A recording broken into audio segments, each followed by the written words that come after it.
Sandy, you just finished a panel on disruption in technology. What's the next cycle in the nexus of media and technology with regard to disruption? Well, you know, to me, this is the most exciting time I've ever seen in the media industry. Yeah, it feels almost like what it must have felt when you were at the beginning of the 20th century and you were in a Nickelodeon and people they saw something, a train coming out of the screen they'd never seen before. And today, you know, my entire youth was spent television, then there was cable television, then there was DVD, and it created more value, but it didn't create anything new between the creators and the audience. Today we are at that inflection point, and we hoped we were in '99 and 2000, but we are today, where effectively you have this wonderful collaboration between the media companies, talent, which is more portable, more important, more in touch with their audience, and it's no longer an audience, it's a community. And we have, you know, ultimately value is going to be created by listening to that community, to that audience, which is now multi-screen. It's demanding quality entertainment, but more than that, it's demanding community involvement with what video is evolving into, which is part entertainment, certainly a core of information and communications, and it's a lot of what actually enables people to lead their lives in a far better way.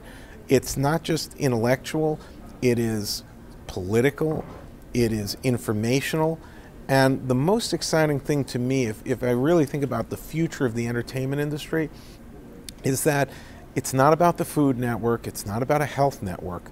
What we have is the collaboration between industries where video and media were never able to inspire, engage, but today what we have is almost every business being touched by media, by transactions, by information, by services, and by a virtuous cycle with the community that can give you everything that enables you to lead your life in a much more positive way.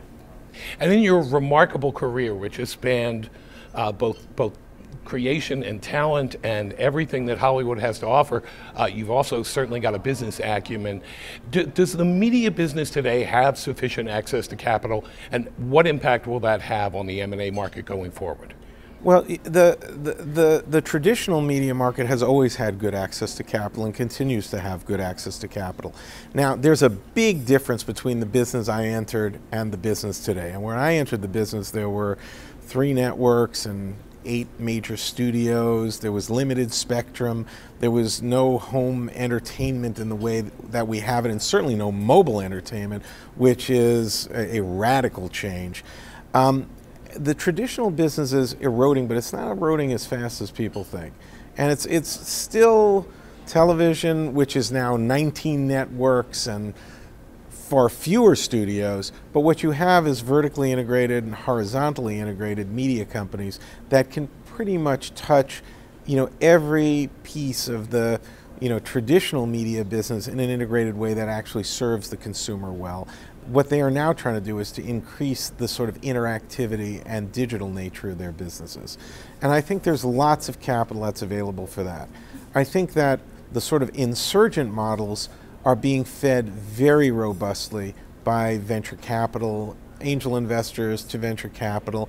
I also think that you're seeing more institutional money come into those markets, because what we're seeing, which is remarkable, is valuations. It's not that valuations are skyrocketing, it's that real businesses are being created with real revenue. And consequently, money will flow towards that. Now, the risk profile of the new models is still very great.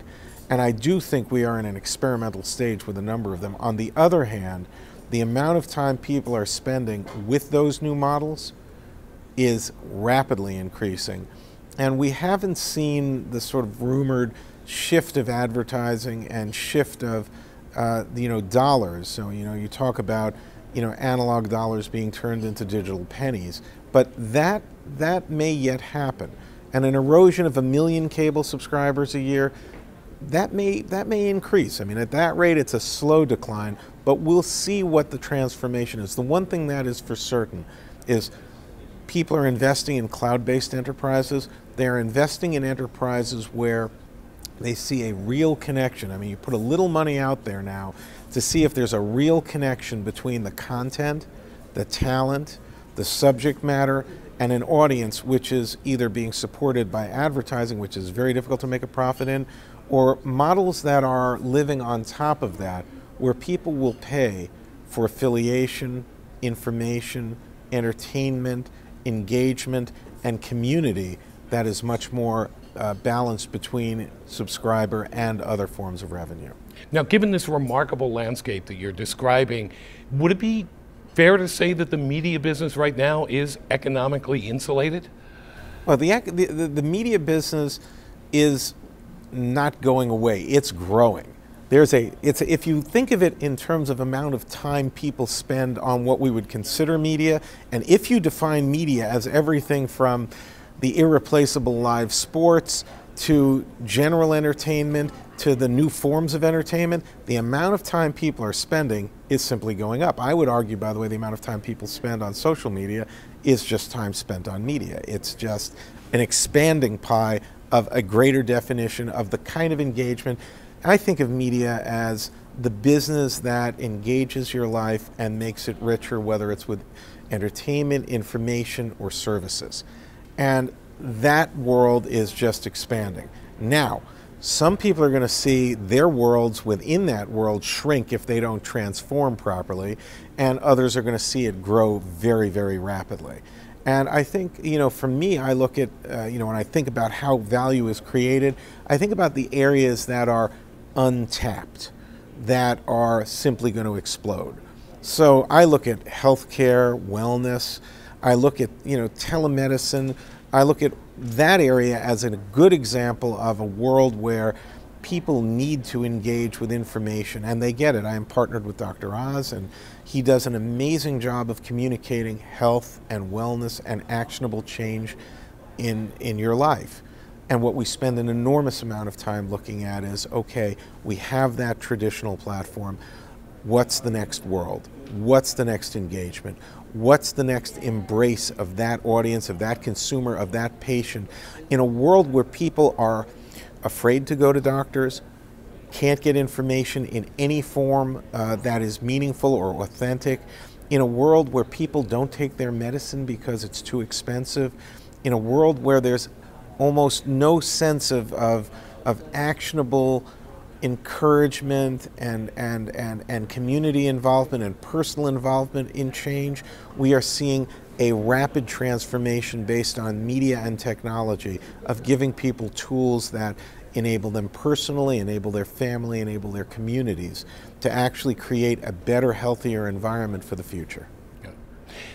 Sandy Climan, the founder of Entertainment Media Ventures, that doesn't nearly capture the breadth of your extraordinary career. Thanks very much for being with us. Well, I just want to thank the deal. I want to thank NASDAQ, and you guys have been great. Today was a day of discussion, transformation, innovation, with a sense of community service and sustainability that is often absent in financial conferences. I think you activated a community today in ways that more needs to be done along those lines to make the world better. Well, and we were richer for having you be part of it. Thank you, Sandy. Thank you for having me here.